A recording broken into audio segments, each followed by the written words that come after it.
Meine Damen und Herren, mein heutiger Gast ist eine klasse Musik, meine Damen und Herren, das ist ein aktuelles Album, Heathen. Herzlich willkommen, David Bowie.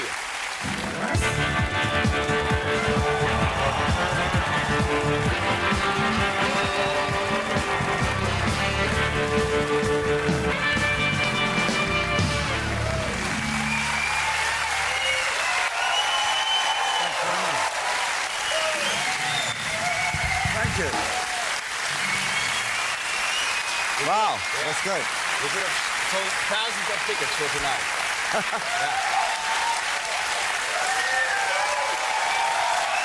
Thank you.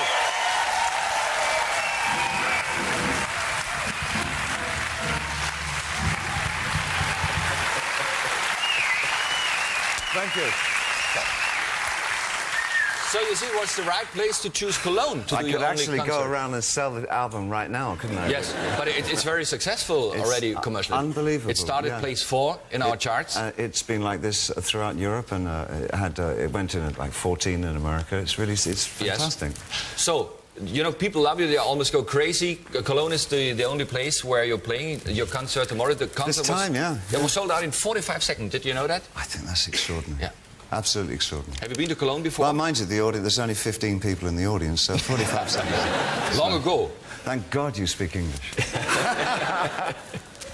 So, have you been to Cologne before? I have, yes, but I haven't been there for maybe, since 79, 1980. Something like that. Long time. Long time ago. But I used to, for a while, I was living between New York and Berlin in the late 70s. Yeah. So I used to come to Germany a lot, and I had a great time in Berlin. This is, of course, when the wall was still there. So it's a different kind of vibe. Was that I suppose. Was it a time when you lived with your old friend James Osterberg? James Osterberg, yeah, Iggy Pop.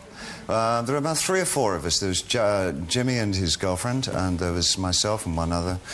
We had our apartments in the same block on, it was called, if I remember, Hauptstrasse, 155 in Charlottenburg. That's how I used to go. You get very drunk and it's Hauptstrasse, 155 when you get home.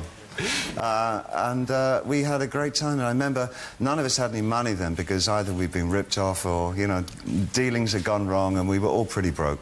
And the 3 of them, it was my birthday coming up, they clubbed together and they got me an old 1955 Mercedes.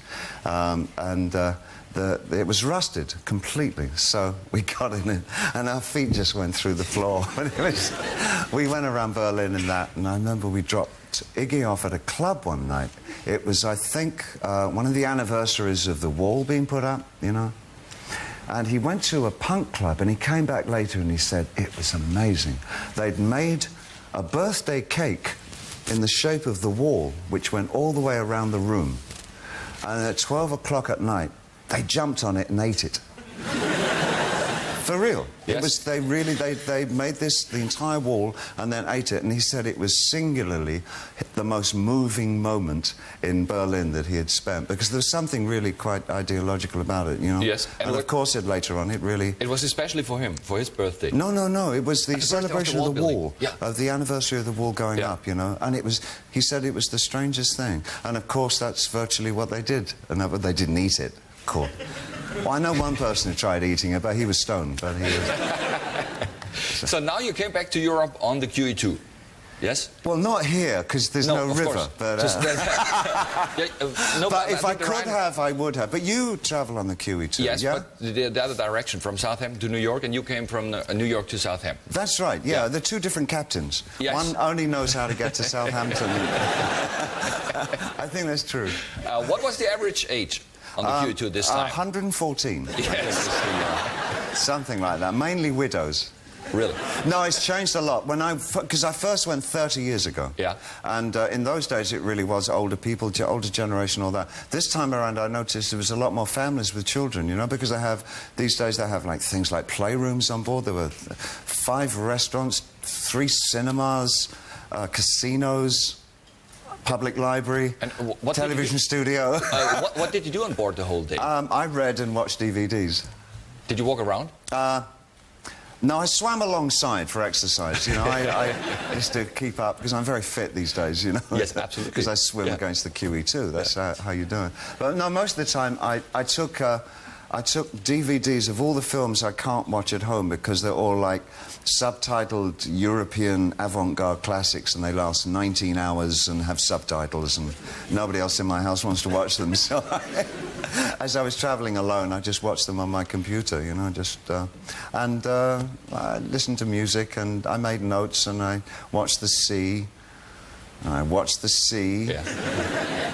The sea watched me. 5 long days. Yeah. It was wonderful. I loved it. Is it true you get up very early in the morning at around 6 o'clock? Well, both of us, both my wife and myself, get up between 5 and 6 in the morning. And the irony is that we now, you know, we just had a small child. Yes. And she's 23 months now. But of course, we now get up before she does.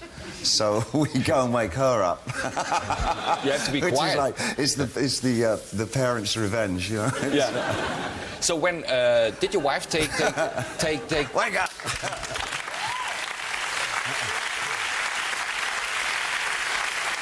And she... And my baby says, oh, come on, give me another hour, right? So we got milk. Did your wife take lessons in preparing the birth? You know, in Germany it's very common that, for example, young men accompany their women to lessons like this. Well, she'd had practice because she also has another daughter, you know, from her ex-marriage, so she knew what was going to happen. I didn't. You didn't go together? We did the breathing things and all that. You know, counting one and God. Did you like that? Well, it was fine and we got it down and it was absolutely exact and it was all timed and everything perfect. Yeah. And of course, on the actual day, it's like, oh my!